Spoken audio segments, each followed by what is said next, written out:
Saludos a todas y todos. Bueno, muy agradecida por la presencia de ustedes acá en esta presentación donde estoy con todo el corazón allá con ustedes en Caracas. Yo me presento brevemente, yo soy Jenny González Muñoz, egresada del Instituto Pedagógico de Caracas del Doctorado en Cultura y Arte para América Latina y el Caribe, y actualmente soy profesora permanente del programa de posgrado en Historia de la Universidad de Paso Fundo en Brasil, y también soy profesora en esa misma universidad de la graduación en Artes Visuales. Antes de comenzar, yo quiero también agradecer muy grandemente al profesor Edgar Cruz por haberme invitado a participar en este segundo encuentro donde se debate la crítica del arte en Venezuela y concretamente en esa validación o interpretación de esos procesos artísticos, el cual es un tema que es bien pertinente siempre de tocar, analizar y reflexionar sobre él. Y yo estoy muy bien acompañada acá, como ustedes están viendo, y ellas, todas estas cestas, tienen todo que ver con lo que yo voy a hablar con ustedes el día de hoy, porque yo voy a hablar aquí, yo tengo mi tablet donde voy a guiarme un poco en las imágenes que también ustedes van a tener aquí en la presentación, y voy a hablar sobre arte o artesanía, esa labor cultural, artística de las mujeres guarao. Yo tengo una gran filiación con el pueblo indígena guarao, porque yo hice mi tesis doctoral, como siempre digo, sobre guarao y con guarao, porque de la mano del maestro Ronnie Velázquez, quien fue mi tutor, y también de la mano de mi profesor querido Esteban Emilio Mosongi y de otros compañeros en el área de la antropología y del arte, fuimos allá a los caños del Delta muchas veces y haciendo trabajos no solamente de investigación, sino que al final también fueron historias de vida contadas a partir de nuestros corazones y de nuestros amores en conjunto por todo lo relacionado con nuestros pueblos indígenas y sobre todo con el pueblo guarao. Entonces eso fue hace ya algún tiempo atrás, hace más de 10 años, y venimos siempre trabajando en función de enaltecer nuestros pueblos indígenas y sobre todo el trabajo de las mujeres indígenas en toda la construcción cultural que nuestros pueblos ancestrales tienen, que es de suma importancia. Yo voy a hablar en esta intervención, voy a colocarla en 3 ejes principales, que los ejes se van a centrar primero en ubicarnos un poco dónde está el pueblo guarao, en esa configuración geográfica que está totalmente relacionada con el arte de estas mujeres que siempre están en una constante búsqueda de nuevas formas, nuevas simbolizaciones, nuevas simbologías a partir también, por supuesto, de sus cosmogonías. En un segundo momento yo voy a hablar de los procesos culturales, efectivamente, de los mitos y otros elementos. No voy a detenerme en los mitos, pero sí tienen que ver con toda esta relación y elementos importantes de la naturaleza que hacen posible que el arte guarao pueda fluir inclusive fuera de las fronteras del estado Delta Amacuro, del Delta del Orinoco, y en un tercer momento hablamos de estas maravillas aquí, aunque siempre vamos a estar hablando de ellas de alguna manera y debatir, si eso es arte o es artesanía solo porque está hecho por mujeres indígenas. Entonces fíjense ustedes que el estado Delta Amacuro, como ustedes ya pueden, algunos saben, y si lo saben, no cuesta nada recordarlo, ¿verdad? El estado del Amacuro, vamos a decir así, que es el hábitat de los guarao desde hace muchísimo tiempo. Hay unos estudios, sobre todo a partir de los mitos de la cosmogonía guarao, que van a situar a esos antiguos guarao antes de que llegaran al delta del Orinoco en las islas del Caribe, porque hay algún indicio a partir de esa cosmogonía, de esos mitos de origen, que cuentan que los guaraos vinieron huyendo hacia estas zonas del este venezolano, del noreste venezolano, fueron huyendo de los Caribe. Hay algunos indicios por allí de algunas mitologías que se pueden ver en varios libros relacionados con el tema. Algunos libros de ellos publicados por Monte Ávila hace ya algún tiempo atrás, en los años 60, 70 del siglo pasado. Y también hay otros, vamos a decir así, que estudios ya más históricos, más antropológicos, que no se basan en los mitos propiamente dichos, como por ejemplo los realizados por el padre del Barral, donde él va apuntando en algunos momentos a esa migración que fue pasando el pueblo guarao por diferentes lugares hasta establecerse en la zona del actual estado del Tamacuro, en esa zona deltana. Y posteriormente también, bueno, hay otra serie de estudios ya más históricos, con más fechas, en fin, donde pues ya se sabe que no solamente los guaraos, sino otros pueblos indígenas de Venezuela, y también pudiéramos apuntar que de gran parte de América del Sur, ellos se establecieron en zonas actualmente fronterizas, porque en aquel momento no eran tan fronterizas, pero eran zonas intrincadas, selváticas, acuíferas, porque estaban huyendo pues de los colonizadores que estaban quitándoles todas sus tierras, pero también les estaban quitando la vida. Entonces ellos se fueron replegando hacia esas zonas y quedaron en esos lugares haciendo su hábitat hasta nuestros días contemporáneos, ¿verdad? Entonces los guaraos, ellos están ubicados en esta zona, como ustedes ven en el mapa, pues el estado del Tamacuro, el delta del Orinoco, es un estado que está cubierto de agua prácticamente todo, y tiene cuatro municipios, siendo el municipio de Antonio Díaz el municipio más grande. Está también el municipio Tucupita, que tiene mayor cantidad de tierra. También está el municipio de Pedernales y Casacoima, y cada uno de los grupos guaraos que hacen vida en estos municipios, ellos van a tener, por supuesto, una cosmogonía, un idioma común, que es el guarao, y una cultura, un modo de vida, unas tradiciones similares, aunque con algunas diferencias en relación a cómo ellos se encuentran en esos lugares donde ellos hacen parte de su vida cultural. En el caso mío, yo estuve siempre ubicada en mis estudios en el municipio Antonio Díaz, donde hice recopilación de mitos fundantes y una serie de trabajos más relacionados con el tema de las cosmogonías, y hice algunos momentos el estudio, he hecho algún momento el estudio del arte de las mujeres guarao y de la cestería y de la fabricación de collares, en fin, que ya yo les voy a mostrar en el transcurrir de esta intervención. Entonces, en este sentido, nosotros vamos a comenzar con un primer momento, que es el momento del agua, del padre río Orinoco, el Huirinoco de los guaraos. Saben que guarao quiere decir guá, quiere decir curiara, embarcación, canoa, y arao quiere decir gente. Entonces guarao puede ser interpretado como gente de canoa, gente dueña de la canoa, o gente de agua, como también se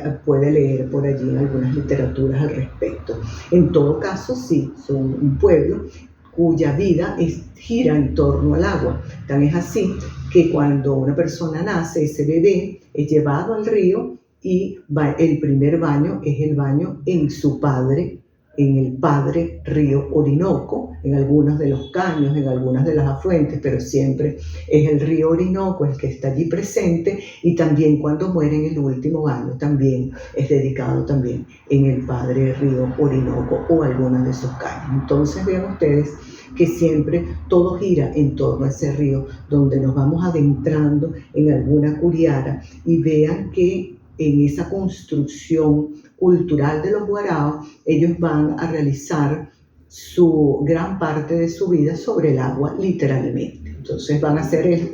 el janoco, que es la casa guarao, que es, vamos a decir así, a modo de palafito, donde ellos van a construir con troncos de la región, esperando que cuando el río baja, y allí ellos van construyendo el janoco hasta que el janoco él va teniendo entonces otras dimensiones, van cambiando un poco los troncos, van colocando palmas de teniche sobre todo en el techo de ese janoco, que ese janoco por supuesto él no va a tener puertas ni ventanas, aunque ya contemporáneamente vemos una mezcla entre un janoco tradicional, vamos a decirlo de alguna manera, y elementos contemporáneos como por ejemplo algunos ladrillos, en fin, sobre todo eso se ve mucho en las zonas deltanas que están más cerca ya de los centros más poblados, que no están sobre el agua, que están más cercanos a Tucupita, como es el Caño Araguaimujo, por ejemplo. Vemos más esas configuraciones allí, esa mezcla, dinamicidad cultural que es excelente en todo momento. Entonces vean ustedes están observando allí un janoco y vean que, voy a leer aquí, ustedes lo tienen allí en pantalla, que ya en 1880 en la cuenca del Orinoco, en la casa de los guaraunos, ya voy a explicar por qué es esto, Jules Revaux, que es un investigador francés, Revaux, él va a tomar algunas fotografías y ellos van a hacer una expedición por el Orinoco, por el Guirinoco, esa casa de los guaraunos, porque resulta ser en 1880, esta fotografía que les estoy mostrando a ustedes están en los archivos de la Biblioteca Nacional de Francia en París. Ustedes ven ahí un guarao enfrente de un janoco hecho por ellos, una fotografía tomada por los expedicionarios de aquel momento. Y aquí vemos unos janocos contemporáneos, hechos por guaraos contemporáneos. Esta foto la tomé yo en uno de los caños, ahorita no recuerdo exactamente si fue más allá de Jogure de Guayo, no me acuerdo ahorita, pero en todo caso la fotografía es mía, por si acaso aquellos derechos de autor, la fotografía es mía. Entonces vemos que, ¿por qué guaraunos en este caso? Que están estos escritos allí relacionados con estas expediciones, porque si nosotros vemos por ejemplo los libros del padre del Barrat, entre otros investigadores, pues nos damos cuenta que eso sucedió mucho con otros pueblos indígenas de nuestro Abya Yala y también de otras partes del mundo, que los conquistadores llegaban, por supuesto no conocían la lengua nativa, y entonces ellos lo que más o menos entendían era lo que replicaban inclusive en los libros de las crónicas de Indias que ellos escribían para sistematizar todo ese proceso según sus visiones, y de allí entonces resulta ser que ellos entendieron que guarao, algo así, y entendieron guarauno. Y muchos libros, hasta bien entrados los años 80, todavía tienen esa denominación. Muy hasta finales, digo yo, de los años 80 todavía nosotros vemos esa denominación, que ya con el pasar del tiempo ella va cambiando, porque efectivamente pues ya los investigadores van entendiendo, van conociendo el idioma, de hecho la cultura guarao es una de las más estudiadas en Venezuela, y me atrevo a decir que internacionalmente también. Y entonces, claro, ya se sabe que es guarao, pero es interesante porque en muchos de esos libros vamos a ver esa otra denominación, inclusive con G, ¿no? que va después ser reemplazada por aquella W, que realmente es el sonido más cercano a lo que realmente es el guarao como tal. Entonces vean aquí que también vemos otras fotografías de janocos fotografías que yo tomé, ellos siempre encima de los caños del río Orinoco, donde están las familias extendidas, de las familias que van a reunirse para comer, para hacer también el proceso artístico de la cestería y de otros elementos también que forman parte de toda una vida cotidiana que el guarao ha tenido a lo largo del tiempo, y que por cuestiones, ya de índole social, económica, en fin, han ido no perdiendo, pero sí disminuyendo un poco la cantidad, aunque lo continúan haciendo felizmente para nosotros que podemos disfrutar de este arte maravilloso. Ahí ustedes ven entonces la presencia de la curiara, de esa guá, que siempre es el transporte guarao, porque es la única manera de trasladarse por el río Orinoco, es en esas maravillosas curiaras que ellos hacen. Y en 1886, entonces la expedición de otro francés que llegó a estudiar la cuenca del río Orinoco y llegó a establecerse en sus estudios durante un tiempo en las tierras de los Guarao, que es Jean Chaffajon. Él va a tener, entonces vean ustedes esta fotografía donde está él, donde está un compañero de expedición y donde está el guarao que va guiando esa canoa, esa curiara por el camino intrincado del Orinoco. Resulta ser que eso es muy interesante pensarlo, que los caños, ellos son como esas líneas entrevesadas de la vida que muchas veces no conocemos y que nos podemos perder en ellos. Me acuerdo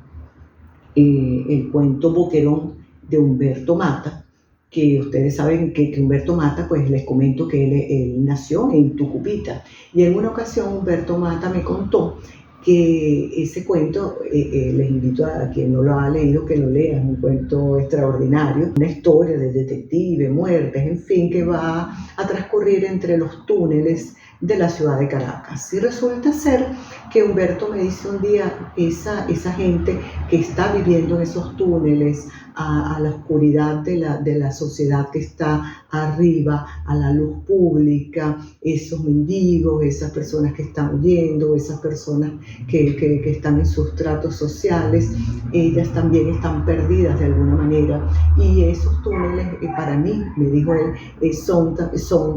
los caños del Tamacuro. Uno se pierde allí, si no sabes dónde estás, tienes que ir con un guía porque te puedes perder y más nunca vas a ser encontrado. Entonces es interesantísima, vamos a decir que esa analogía literaria allí con estas maravillosas paisajes que tenemos en el delta del Orinoco. Pero hay un elemento importantísimo, tanto en la cosmogonía guarao, que va a contar los mitos de origen, como en todo lo que tiene que ver con este arte acá. Que ahí empieza nuestro debate, porque las manifestaciones artísticas que hace cualquier pueblo indígena es considerado artesanía, minimizando la calidad estética, la calidad de construcción, la elaboración de los materiales, el encuentro con los colores, con los tejidos, con las formas, la sapiencia de colocar una forma con otra para que tenga un sentido simbólico, porque es considerado artesanía, porque simplemente es hecho por una mujer guarao o una mujer de cualquier pueblo o cultura indígena ancestral del mundo, y porque cuando estas mismas formas, estos mismos detalles, estos mismos colores son agarrados, por no decir otra palabra, por personas occidentales, por ejemplo, que trabajan en el ámbito de la moda, o que trabajan en el ámbito de la joyería, o que trabajan en el ámbito de hacer, por ejemplo, collares, pulseras, zarcillos, en fin, porque, o también si van a hacer una obra artística de pintura o de escultura, porque si son estas personas que están, si no occidentales, occidentalizadas, porque ellos, en nombre de que es algo exótico, ellos pueden prácticamente robar las ideas de los pueblos indígenas y colocarlas dentro de sus tejidos, dentro de sus creaciones, y colocarlas como que si son de ellos, porque parece ser que el arte indígena es un arte anónimo todavía. Resulta ser que ellos simplemente se ven como eso, como gente, como un grupo social que está allí, que no necesita de esas individualizaciones que necesitamos nosotros en nuestras construcciones occidentales, que ellos pueden vivir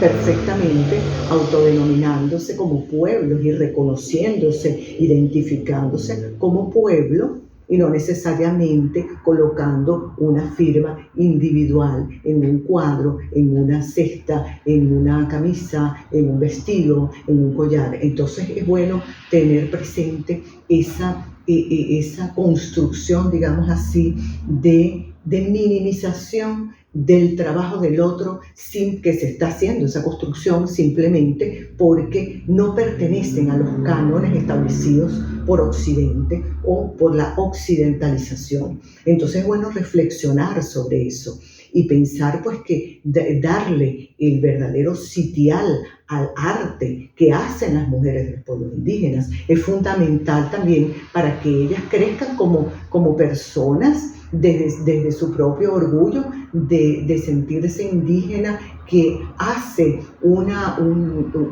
tiene una manifestación artística, bien sea material, inmaterial o ambas, que puede ofrecerle al otro y inventa para ella misma, para su familia, para sus hijos, para su núcleo social, pero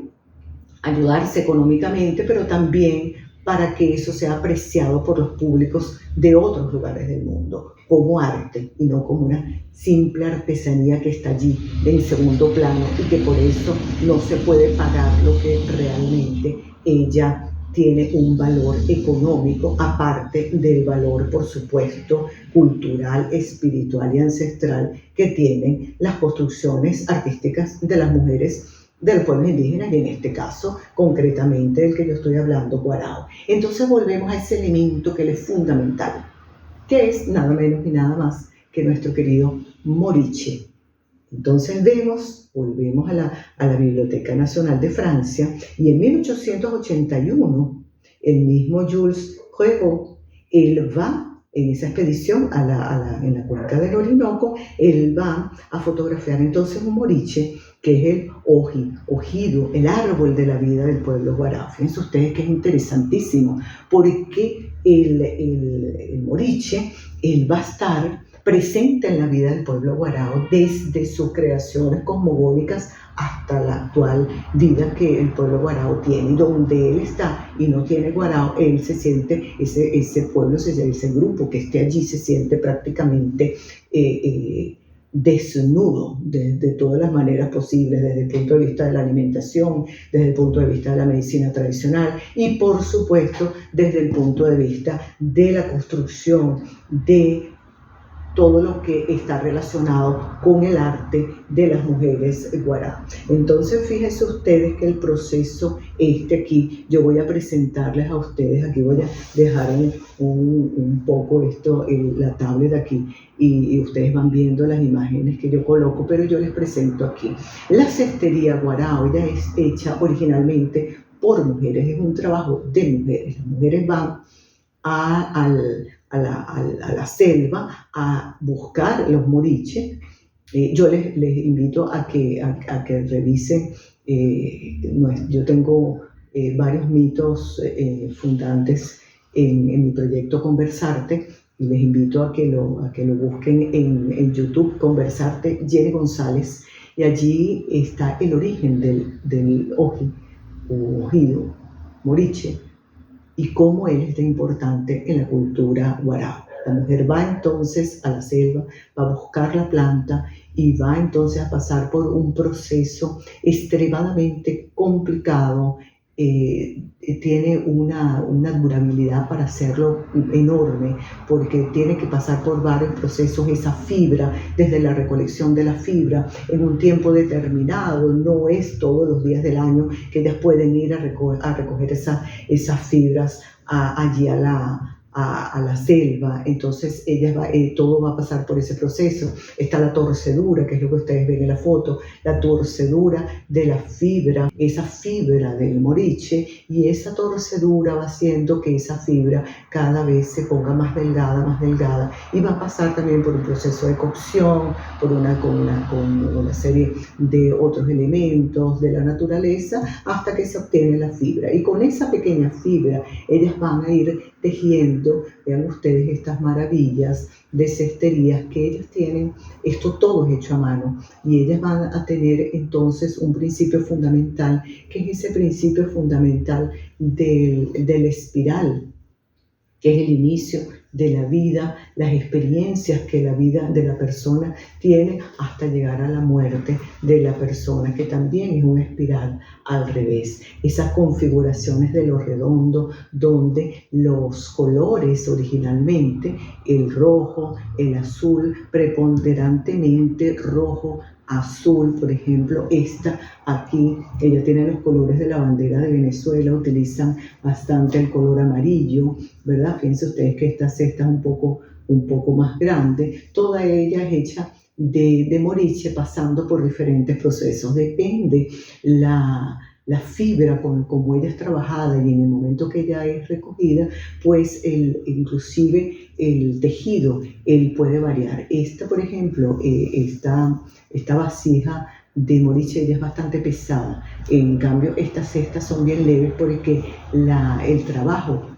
con la fibra, ella fue recogida en otro momento, y aquí no sé si pueden observar, yo se los coloco aquí, no puedo estar más cerca, pero cómo se va entramando una con otra, y vean cómo aquí ellas van a utilizar en este zigzag, vamos a decirlo de alguna manera, ellas van a utilizar esos caminos del delta, ellas van a utilizar entonces otra manera de tejer la cesta, porque ellas van a comenzar con la base, aquí se ve más claramente, ellas van a comenzar con la base, comenzando a hacer esto en la mano, a veces se ayudan con una aguja o con un palito, y entonces ellas van a ir haciendo este trabajo de colocar un círculo, otro círculo, otro círculo, otro círculo, hasta que después van construyendo las cestas como tal. Fíjense ustedes, tenemos esta aquí, que ella es para guardar algo, que yo, por ejemplo, tengo, esta yo la uso como cartera, porque me encanta. Entonces ven que ella es típica guarao, ella se va tiene su tapa, ya se guinda, y dentro está, pues, tú vas a guardar lo que lo vas a guardar. Ella en este caso tiene este color azul, que este color azul no es característico de la cultura cuando está en su hábitat natural, solamente que esta vasijita, ella es hecha ya con guarao que están en ciudades, no en el delta,